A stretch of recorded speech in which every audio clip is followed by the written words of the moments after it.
Hello everyone, I welcome you back to the channel Civil Spotlight, and today we are going to discuss the pavement surface evaluation। इस particular lecture series है ये L84 और यहाँ पे हम functional structure evaluation को briefly देखेंगे, bump integrator और पेंकलमैन बीम मेथड को कॉम्पिटिटिव एग्जाम के पॉइंट ऑफ व्यू से चेक करेंगे। So before beginning, this is all about me, I am here to guide you for competitive exam.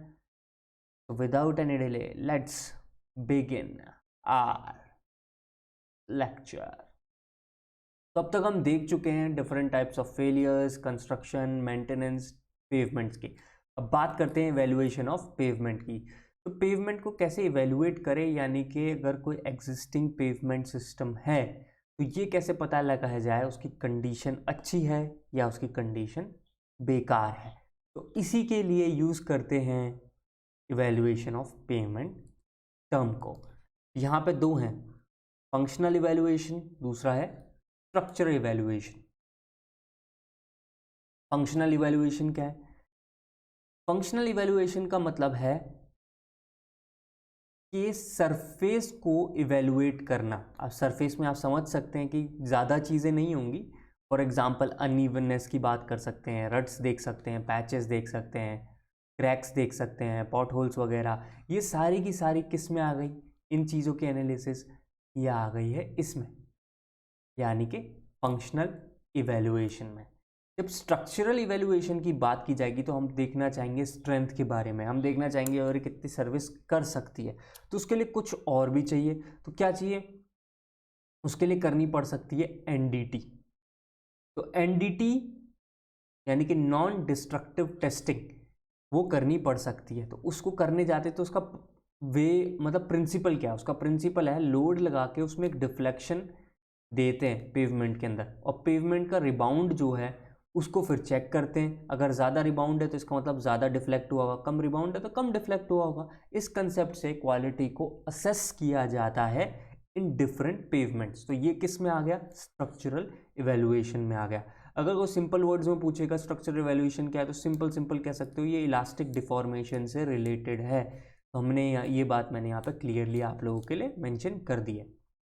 Obviously अब मैंने बोला ये चैनल बनाया ही मैंने कॉम्पिटिटिव एग्जाम के लिए, तो बिल्कुल उसी पॉइंट ऑफ व्यू से चलेंगे। तो हम देख लेते हैं फंक्शनल इवेल्युएशन में मैंने आपने अनइवननेस की बात की। तो अनइवननेस की जो यूनिट है वो क्या है? सेंटीमीटर पर किलोमीटर, यानी कितने सेंटीमीटर का अनइवननेस रहा पर किलोमीटर। ये जो पिक दिख रही है आपको CRRI की साइट पर मिल जाएगी, central road research institute of India, Delhi में है।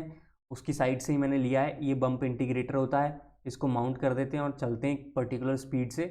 तो जितनी भी अनड्यूलेशंस होती है, अनइवननेस होती है, वो इसके थ्रू रिकॉर्ड हो जाती है। यहाँ पे एक मीटर होता है, उसमें रिकॉर्ड हो जाती हैं और उस रिकॉर्ड को हम चेक करते हैं। जैसे कि यहाँ पे दिया है कि ओल्ड पेवमेंट है, तो उसके अंदर अगर 95 सेंटीमीटर पर किलोमीटर मिल रहा है तो वो एक्सीलेंट माना जाएगा।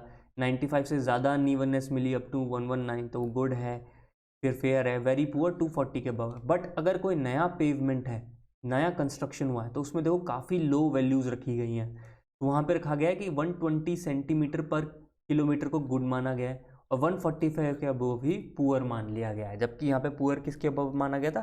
240।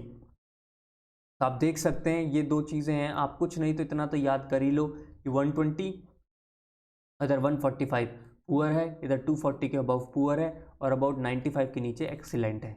इतनी चीज़ें तो आप याद कर सकते हो। बम्प इंटीग्रेटर क्या देता है? बम्प इंटीग्रेटर अनइवननेस के बारे में इंफॉर्मेशन देता है ओवर अ पेवमेंट।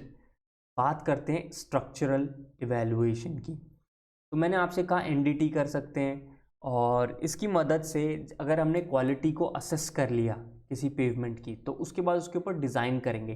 तो डिज़ाइन कई तरीके के हो सकते हैं। ओवरले के, कि फ्लेक्सिबल पेवमेंट के ऊपर फ्लेक्सिबल, सीमेंट कंक्रीट के ऊपर फ्लेक्सिबल, फ्लेक्सिबल के ऊपर रिजिड और रिजिड के ऊपर रिजिड। तो कौन सा वाला यहाँ पे हमें देखना है कॉम्पिटिटिव एग्जाम के पॉइंट ऑफ व्यू से? तो देखो, एक तो ये आपको पता होना चाहिए कि ओवरले किसी का भी हो सकता है बेस्ड ऑन क्वालिटी असेसमेंट। तो हमको जो पढ़ना है यहाँ पे बिल्कुल ब्रीफली पढ़ाऊंगा मैं, कोई ज़्यादा न्यूमेरिकल वगैरह में नहीं घुसूंगा। बैक कैलकुलेशन जो होती है बेंकलमैन बीम मेथड की वो डिस्कस नहीं करेंगे, बिल्कुल टू द पॉइंट, बस कंसेप्ट पता होना चाहिए क्या है। तो वो है बेंकलमैन बीम मेथड, इसके बारे में हमें पढ़ना है ब्रीफली। तो ये किसके काम आता है, किस टाइप के डिज़ाइन के काम आता है? बेसिकली ये फ्लेक्सिबल पेवमेंट की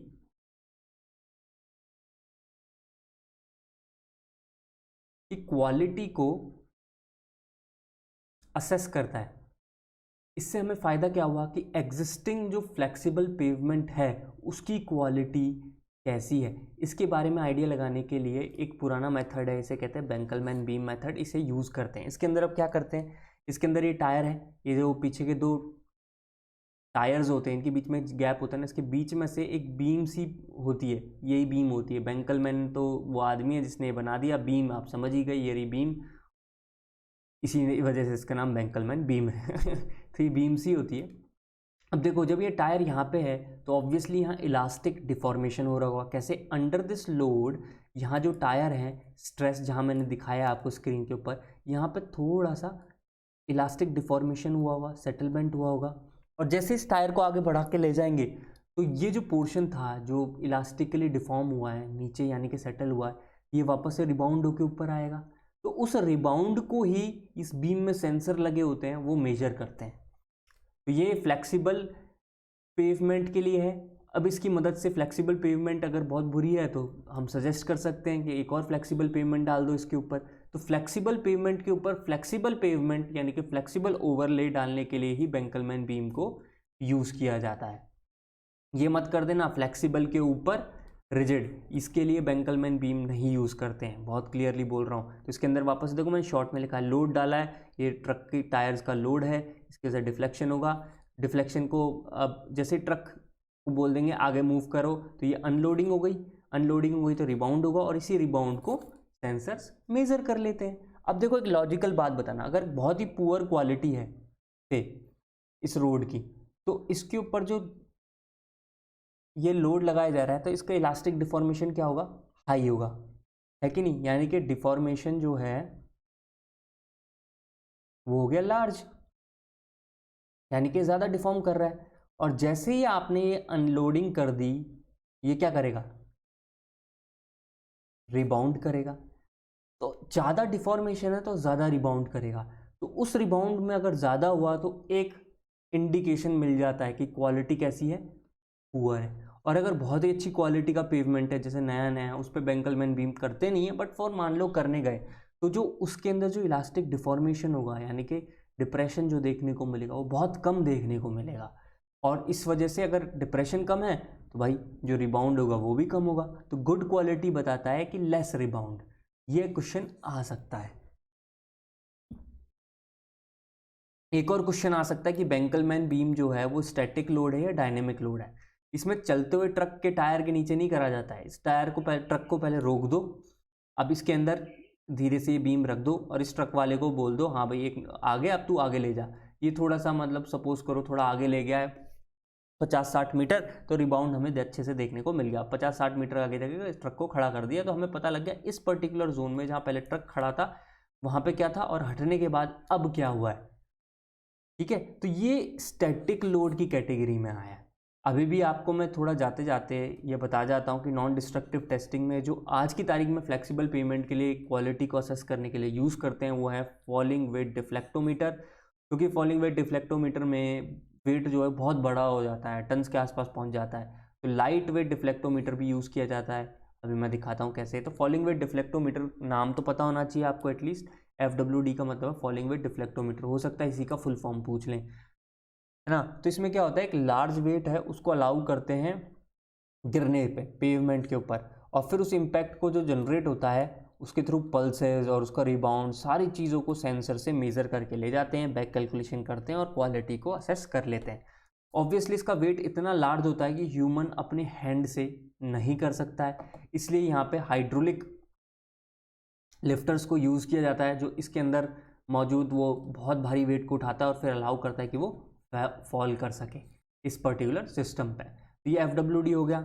अब मैं आपको LWD दिखाता हूँ, लाइट वेट डिफ्लेक्टोमीटर। ये आप ह्यूमन हैंड से कर सकते हो। ये देख रहे हो ये दो सेंसर हैं, जियोफॉर्म्स कहते हैं, और ये जो है ये पर्टिकुलर लोड है, इसको उठाएंगे ऊपर ले जाएंगे, ये जैसे इसको ऊपर लेके जाएंगे यहाँ पे ये बटन है, इस बटन को दबाएंगे, ये जो लोहे का सा, स्टील का सा आपको वेट दिख रहा है, नीचे क्या करता है, ढपक इसके ऊपर, तो इसकी वजह से इम्पैक्ट लोड जनरेट हुआ इस छोटे से एरिया के अंदर।